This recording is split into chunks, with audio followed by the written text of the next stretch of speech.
Assalamualaikum warahmatullahi wabarakatuh.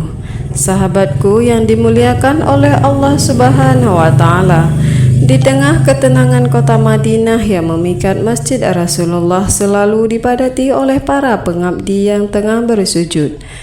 Angin lembut yang mempersembahkan aroma buah-buah dan rempah-rempah dari pasar terdekat.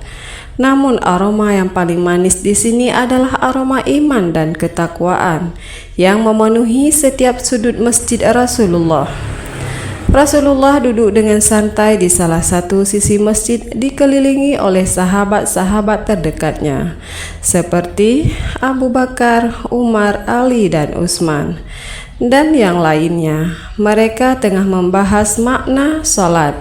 Salat adalah suatu ibadah yang sering diabaikan meski amat berharga di mata Tuhan. Rasulullah dengan pandangan yang tajam berkata kepada sahabatnya, "Ingatlah, salat adalah tiang agama. Barang siapa yang tidak mengamalkannya, ia telah meruntuhkan agamanya." Sambil melihat setiap wajah sahabatnya dengan tekun, tiba-tiba pintu masjid terbuka dengan keras. Seorang pemuda Arab memasuki masjid dengan mata bengkak dan pipinya yang basah oleh jajaran air mata. Langkah terhenti, bahu rentang membuku di bawah beban yang berat. "Wahai Rasulullah," suaranya berat karena sesak dadanya, "izinkanlah saya berbicara dengan Anda." Rasulullah memandang pemuda itu. "Wahai anak muda, ada gerangan apa sehingga kamu menangis seperti ini? Duduklah dulu di sini di sampingku." Pemuda tersebut duduk sambil menundukkan kepalanya dan bercerita kepada Rasulullah, "Wahai Rasulullah, ayahku telah meninggal dunia. Kami hidup dalam kemiskinan sehingga kami tidak cukup kain kafan untuk menghimpit jasadnya, dan tidak ada yang bersedia memandikan jenazahnya." Abu Bakar adalah pria yang selalu memiliki hati lembut untuk semua. Merasa sesak hati mendengar kisah pemuda itu.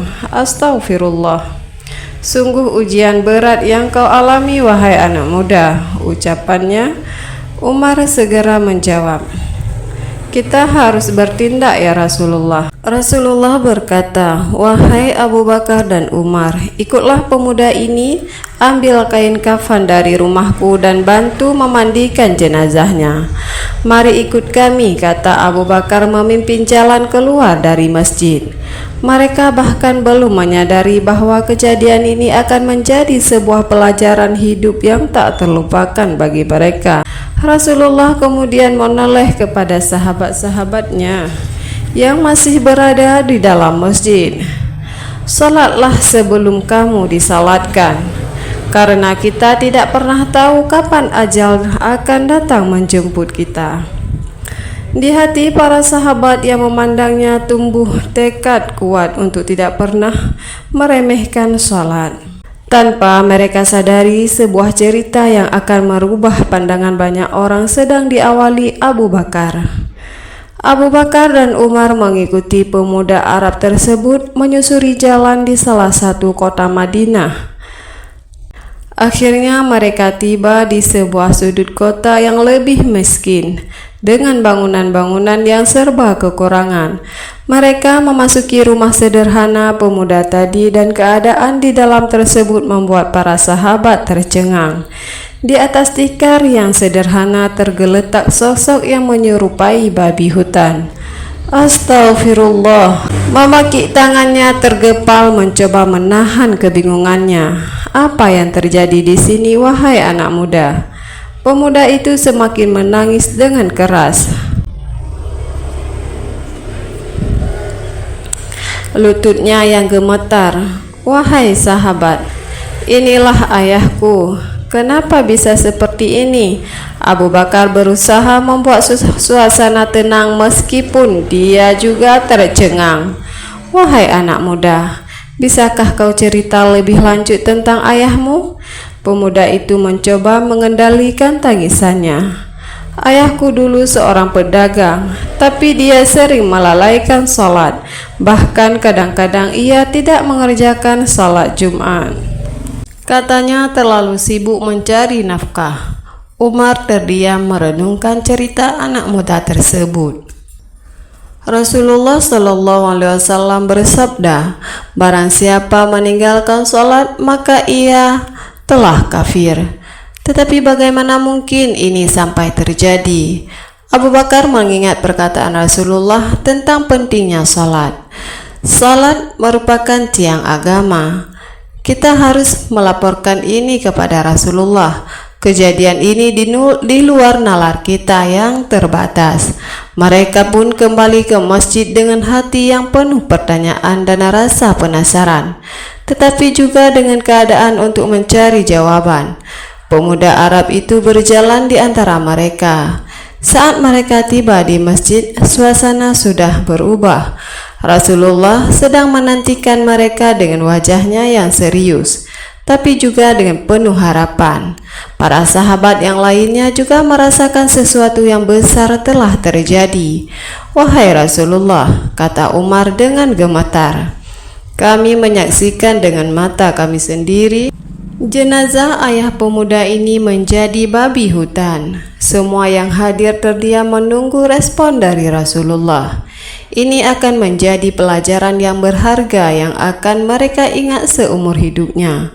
Rasulullah bangkit dari duduknya, melangkah keluar dari masjid dan berkata, bawalah kami ke rumahmu wahai anak muda. Pemuda itu menatap Rasulullah dengan mata yang awalnya penuh air mata, sekarang penuh dengan harapan. Mereka tibalah di rumah pemuda itu. Rasulullah menuju ruangan di mana tempat jenazah tersebut yang berubah menjadi babi hutan. Dengan teguh Rasulullah berdiri di sampingnya, mengangkat tangannya dan memohon kepada Allah Subhanahu wa Ta'ala. Sesungguhnya Engkau Maha Pemberi bentuk. Ya Allah, berilah bentuk ini sebagai manusia kembali. Ya Allah, agar kami tahu apa-apa yang harus kami lakukan. Doa Rasulullah saat itu juga keajaiban terjadi. Jenazah itu perlahan-lahan berubah kembali menjadi bentuk manusia. Semua yang ada di sana terdiam, terkejut, penuh syukur. Subhanallah. Abu Bakar, Umar bersama-sama berseru memuji Allah atas keagungannya. Rasulullah menatap pemuda itu.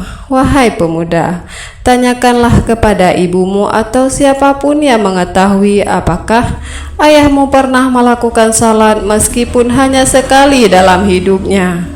Pemuda itu merenung sejenak lalu menjawab, ya Rasulullah, saya ingat ada satu kali ayah melaksanakan salat bersama-sama saat saya masih kecil.